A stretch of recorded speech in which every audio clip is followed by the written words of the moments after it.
Hello everyone, this is Kat and welcome back to the channel. And today I'll be doing one of the very highly requested videos from you guys, and that's going to be a budget build in Crossout. And of course, as always, I'm not able to upload the exhibition, so I'll be using a reverse deconstruction build tutorial right here. We're going to start with basic shape and then 6 wheels. There's Ampere in the middle, so there's a fuel barrel. Two steering wheels in the front, two steering wheels in the back, and non-steering in the middle, which gives us the tightest turning radius possible. Now, on top of that, we got a simple huntsman, and in the back we got a fuel tank, as well as a tamir, or tamir, and a canvas roof armor piece. Then on the sides, we have 3 fenders on each side. 2 front ones in the front, as well as half walls and AVI panel large. This build can be built at level 11 on the engineers and level 1 on both nomads and scavengers respectively, except for maybe the total part limit. The total build cost is 260.55 coins currently on the PC. Of course, it's going to be more expensive on Xbox. Can't change that, can't do anything about that. That's just inflation on the side of Xbox or PlayStation. If you want to make this build even cheaper, you could replace the Vector, the Tamir, and the Ampere with a simple cord in the front. If you would do that, what would happen is you'd have the cord right here, and this would go one back. And then you would have nothing in the back. You could even cut the fuel tank, go down quite a bit in power score, and the build would only be like 60, 70 coins with only 2 vectors in terms of rares. This build sits at a total of 8.9 roughly power score, 800 health, 10 energy used. Yeah, that's it for the most part. And without further ado, we're going to go right straight into a battle. One thing to note about this build is that due to the front gun's placement, one of the 2 rear guns might not be able to fire because it gets blocked off by the front gun, but if you aim right here, you will be able to aim, although keep in mind that your gun might snap down with the gun depression due to the blocks in front of it. Those are only some small AVI panel, AVI ramps. They only have 6 health, but they will block a shot or 2. And that is very, very needed with guns that only have around 80 health. The 6 wheels are a bit further in the back, so this build is a little bit front heavy. But of course, the front is going to be the part that gets hit the most. So the front weight is going to come down really, really quickly, and you won't really notice it even if you lose 1 or 2 front wheels. Even if you lose both front wheels, you will still be able to steer. So there's that as well. And with machine guns, you have one of the most versatile weapon loadouts. You can hit pretty much any target, no real problem. Your mobility is nothing special, but you will get around places well enough to go where you want to go. You'll be able to shoot down those tow missiles that you're going to see pretty often, to be honest. Like, that's just how things are at this tier nowadays. No way to change that. Like, for example, that tow, it didn't quite make it in terms of range, but we will be able to defend ourselves against it if need be.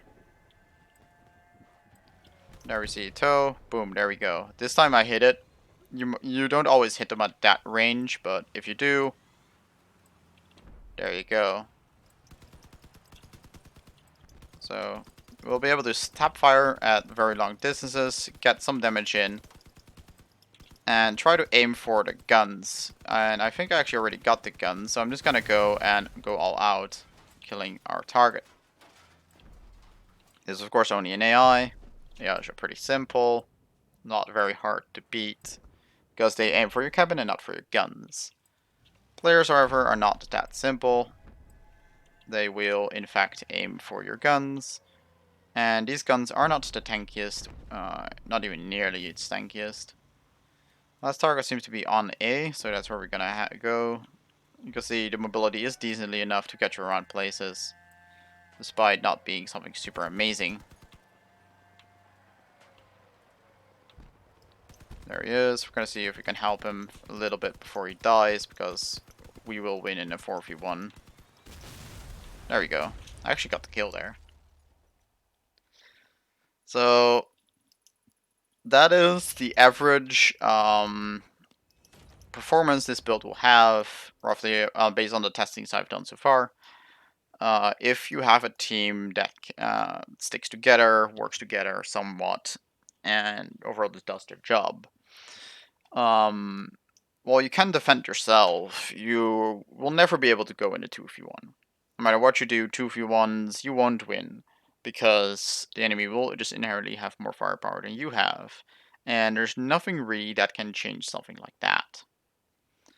But in a group scenario, if you don't get focused, and if you can aim properly, you can degun enemies really, really quickly with this loadout, because you're pinpoint accurate, your guns do decent damage, and just overall weapons don't have a lot of health. It's actually surprisingly easy to shoot off uh, like guns and everything, simply because they don't have a lot of health.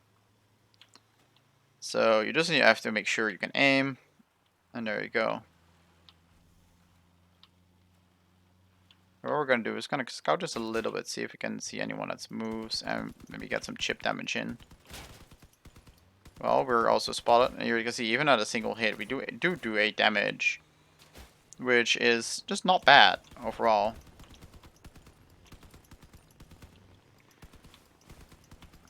Sign a little bit chip damage. Well, it will add up at some point, man.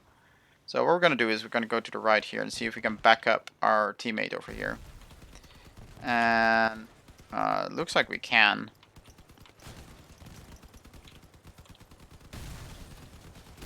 Weapons out, and now we're gonna go and play defensively here. Hopefully this guy's not gonna push us out too far. That guy's shotguns. We're gonna shoot off real quickly. There we go. He used the gun as well, and he's gonna try to run away, but we will not let him. We're down to 4 players. One of them is right here, and he's gonna get overwhelmed by the 4 players over there. Yep, there he went. So what we have to do is have to take out the guys that are trying to push us right now. So we're gonna go stay away, because that guy has shorter range than we have, but they managed to degun us, so yeah, we can't really do much here, and it's not really gonna be help for us to self-destruct, so there we just go. We do have the one teammate, but I don't think he'll be useful at all. He is pretty much a troll. I've already seen this guy before, but yeah. Probably gonna have to report this dude. Yeah, I'll put him in. Because I actually encountered this guy a little bit earlier, and I was flipped right next to the asset pool on the factory map. And he pulled me right into there, committing suicide and getting both of us killed.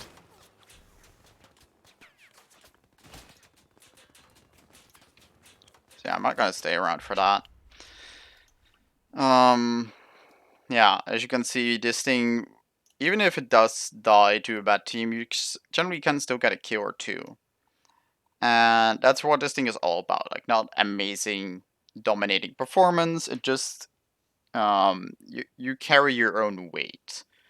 You support your teammates where you can, destroy the rockets that are coming at you. The tow missiles are painful. You don't want to get hit by those, so if you notice them, shoot them down where you can.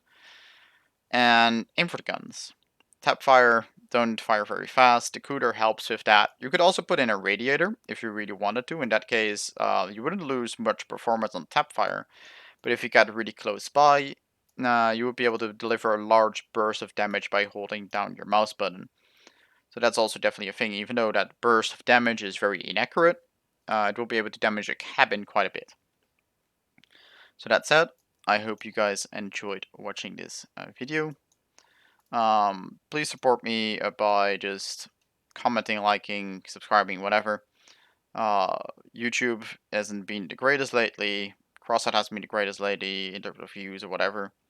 And I do love making these videos for you guys, but liking this video always shows what you guys want to see next. So again, hope you guys enjoyed, and I'll see you guys all in the next one. See ya!